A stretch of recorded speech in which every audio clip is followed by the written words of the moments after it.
G'day, it's Tony from GME. In this video, we're going to do a simple unboxing of our brand new EPIRB, the MT606G. The MT606G is GME's most advanced EPIRB yet. There's a couple of really cool features in the MT606G, and it's the first beacon that we've released that features AIS functionality.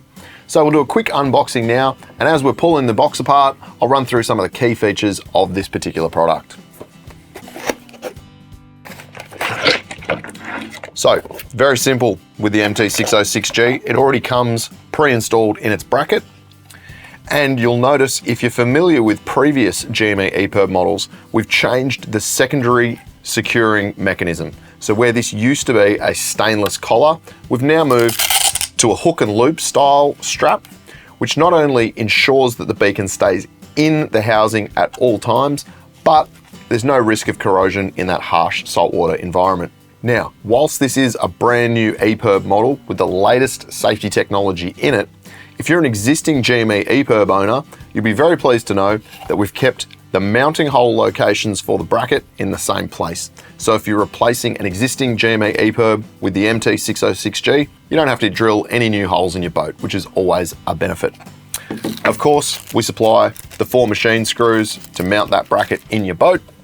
And the other thing that comes in all GME EPIRBs is this guy here, which is the instruction placard.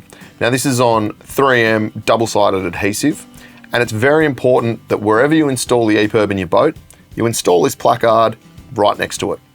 Now, it's all well and good if you're the skipper of your boat and you know how to operate your EPIRB, but in the event of an emergency, if some member of your crew needs to activate the EPIRB and you're not able to do so, they'll know how to activate the EPIRB correctly based on the information on this placard. So don't forget about that guy. Moving back to the EPIRB itself, as I said, secondary mounting solution is now hook and loop tape.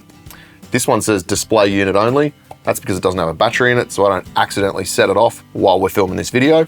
So to remove the beacon from the bracket, undo the strap and pull the beacon, oh, there we go, out of the bracket itself. Now, it's really important to note that if you are in a situation where you need to activate your EPIRB, it must be out of the bracket. And that's so your antenna is vertically upright and will ensure a nice clear transmission to the satellite system. Again, if you're familiar with previous generations of GME EPIRB, you'd know that you would need to lift this panel here on the top in order to perform a self-test. We've redesigned the top cap and the switch, so now you can perform a self-test by pressing this green button without needing to lift the latch on top of the beacon. The MT606G has got a 10-year battery life and a 6-year warranty. So it's got a longer battery life than our previous generation of water-activated beacons.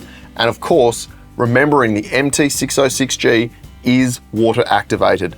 So once you remove it from the bracket, if the beacon makes contact with water, it will automatically start transmitting, which is a key difference from our MT605G being a manually activated beacon. The MT606G is available as a standalone unit and also in our float-free model, which is the MT606FG.